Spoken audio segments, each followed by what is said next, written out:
Assalamualaikum warahmatullahi wabarakatuh. Apa kabar sobat dongeng bocah? Hari ini Kang Murdi tidak sendirian. Kang Murdi ditemani oleh teman Kang Murdi yang baru.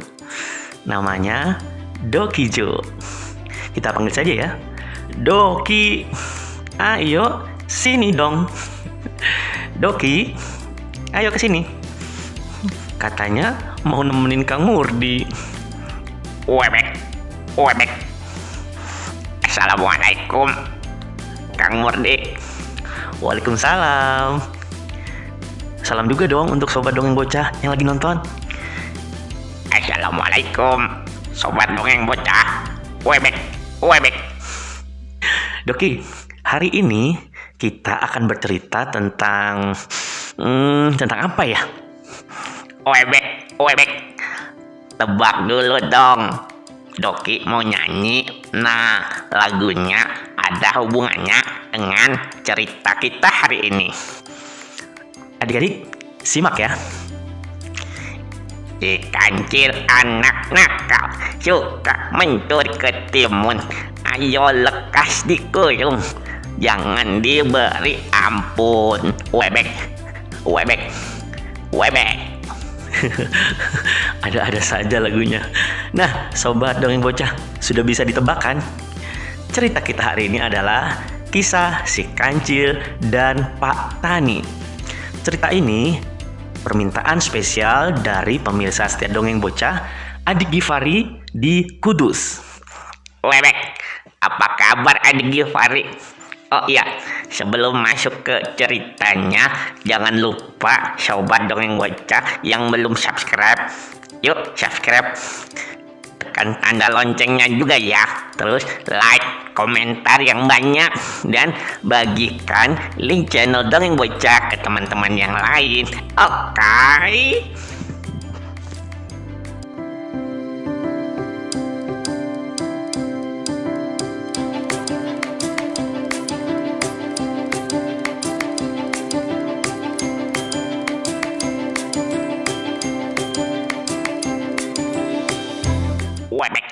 Webek. Sobat dongeng bocah, kita mulai ceritanya ya. 1, 2, 3. Monggo Kang Murdi. Baik, begini ceritanya. Hari itu cuacanya sangat panas. Bahkan dibilang panas banget.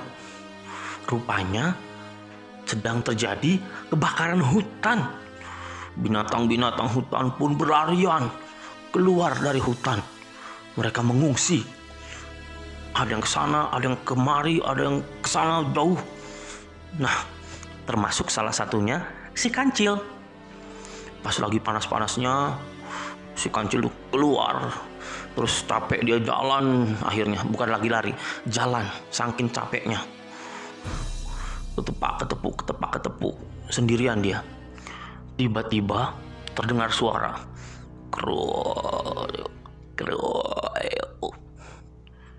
Kancil pun berhenti, lalu duduk.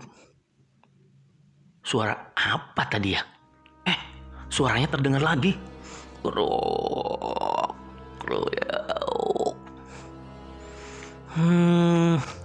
Si Kancil memandang perutnya. Rupanya itu tadi suara perutnya si Kancil. Dia kelaparan, belum makan dari pagi. Udah lapar, terus mungkin kan cuacanya panas, haus. Aduh, lapar sekali. Mana haus lagi, tenggorokanku kering. Kancil duduk, dia bersandar di pohon besar. Matanya mulai berkunang-kunang, pandangannya kabur. Lalu tiba-tiba dia seperti melihat hamparan warna hijau yang luas. Tahu nggak sobat dongeng bocah? Apa itu ya? Ternyata itu adalah ladang milik Pak Tani. Di dalamnya ada tanaman ketimun atau mentimun, atau ada yang menyebutnya juga dengan kata timun. Nah, Melihat buah-buah timun yang bergelantungan hijau dan segar, air liur Kancil pun menetes. Wow, segarnya. Pengen. Pasti enak. Tapi punya siapa ya? Aku pengen minta. Aku pengen makan. Tapi nggak ada orangnya. Ambil enggak, ambil. Ambil deh. Satu aja. Boleh kali ya? Kan cuman satu. Dikit lah. Kalau dia punyanya banyak. Kata si Kancil dalam hatinya. Katanya kalau sedikit nggak apa-apa. Ada-ada aja si Kancil ini. Kancil pun berjalan melalui celah-celah pagar ladang Pak Tani. Nah sekarang dia sudah berada nih tepat di depan buah ketimun yang tergantung, hijau, segar, dan langsung Benar, enak sekali. Segar sekali. Kancil makan dengan lahapnya. Satu lagi setelah itu aku mau nyusul teman-temanku mengungsi ke tempat yang jauh. Satu lagi aja kok. Kancil pun makan satu lagi.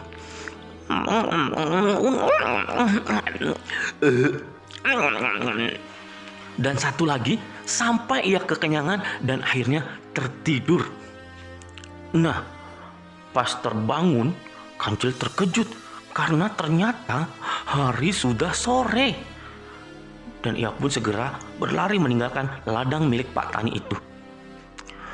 Keesokan harinya, Pak Tani dengan hati gembira bermaksud pergi ke ladang untuk memetik timunnya dan panen untuk dijual ke pasar. Tapi sesampainya di ladang, betapa kaget Pak Tani melihat ketimunnya banyak yang hilang. Banyak terlihat berserakan ujung-ujung ketimun yang tidak dimakan oleh si Kancil. Waduh, bagaimana ini? Siapa yang berani mengambil ketimunku? Kata Pak Tani kesal. Setelah membersihkan sisa-sisa ketimun bekas makan si Kancil, Pak Tani kemudian memanen sebagian ketimunnya. Sebagian lagi disisakan untuk panen lagi besok-besoknya lagi. Nah, sebelum pulang, Pak Tani berpikir, jangan-jangan pencurinya datang lagi nih. Akhirnya dia punya ide. Aku harus membuat sesuatu untuk menakut-nakuti si pencuri, supaya dia tidak berani datang lagi ke sini. Lalu Pak Tani membuat orang-orang sawah.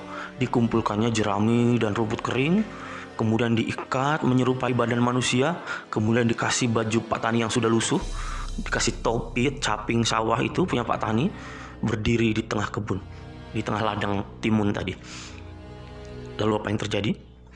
Keesokan harinya, si Kancil ternyata datang lagi memasuki ladang Pak Tani. Wow, apa itu ya? Mungkin itu yang punya kali ya. Aduh, jangan-jangan dia marah terus nungguin timunnya. Gara-gara kemarin aku makan tapi nggak izin. Kan bukan nggak izin, mau izin tapi Pak Taninya nggak ada. Aduh, kalau aku ke situ nanti aku ditangkap, terus aku dihukum. Jangan-jangan aku dipanggang. Aduh, takut. Kancil pun akhirnya menunggu sampai Pak Tani pergi. Tapi kok kelihatannya Pak Taninya nggak pergi-pergi ya? Betah banget di ladang ya. Dalam hatinya si Kancil, kok Pak Taninya melotot terus ya? Kok Pak Taninya nggak kemana-mana ya? Udah mau sore nih. Akhirnya Kancil pun mulai curiga. Satu langkah demi satu langkah, ia pun memberanikan diri untuk memasuki ladang Pak Tani.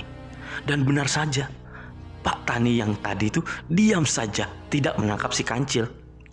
Dan akhirnya Kancil pun menyadari, mengerti bahwa itu adalah orang-orang sawah yang dimirip-miripkan dengan badan Pak Tani. Ayo Pak Tani, makan timun bersamaku, si Kancil. Enak loh, segar loh. Si Kancil malah ngolok-ngolokin itu orang-orang sawah, mengejek orang-orang sawah itu sambil makan timun sekenyang-kenyangnya. Setelah itu Kancil langsung pergi lagi meninggalkan ladang Pak Tani. Sore harinya Pak Tani datang kembali ke ladang, dan betapa jengkelnya, marahnya, terkejutnya Pak Tani melihat ketimunnya hilang lagi sebagian, dan sampah-sampah bekas timun kembali berserakan. Perbuatan siapa ini? Pak Tani benar-benar marah. Dia berpikir keras. Akhirnya dia menemukan ide, membuat jebakan tali untuk sang pencuri. Kira-kira seperti apa nasib si Kancil ya kalau dia kena jebakan? Mari kita lanjutkan ceritanya. Nah, sobat dongeng bocah, keesokan harinya benar saja si Kancil datang lagi. Wah, Pak Tani. Pak Tani palsu ini masih ada. Nggak takut. Wah.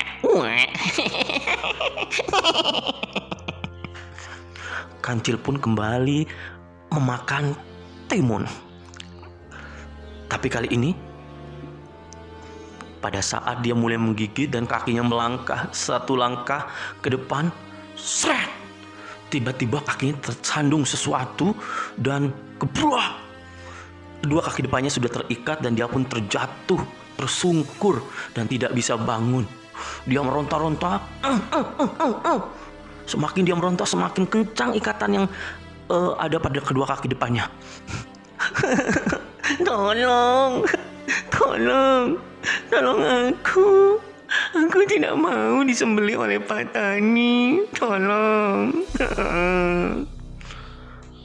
Kancil menangis meminta tolong, tapi tetap saja tidak ada yang datang menolong. Bahkan hari semakin siang, yang artinya sebentar lagi Pak Tani akan datang.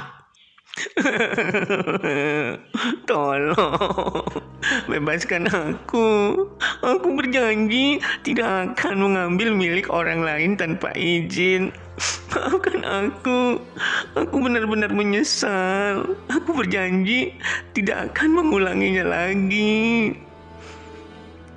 Kancil itu seperti bersumpah, berjanji. Katanya tidak akan mengambil milik orang lain lagi tanpa izin. Dia meminta maaf dan benar-benar menyesal.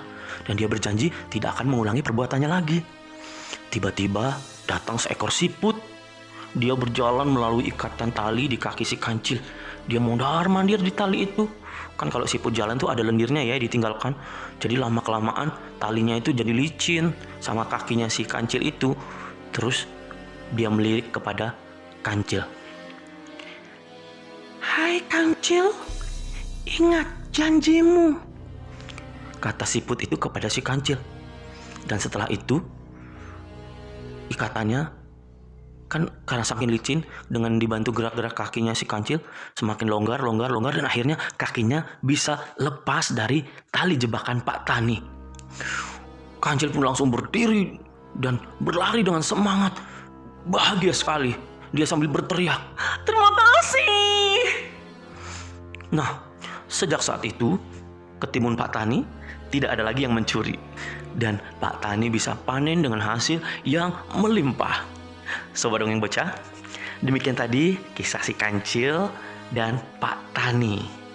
Kita akan bertemu kembali dalam kisah lainnya yang tidak kalah seru di channel Dongeng Bocah. Saya Kang Murdi Webek. Dan saya Lokijo. pamit. Assalamualaikum warahmatullahi wabarakatuh. Dadah.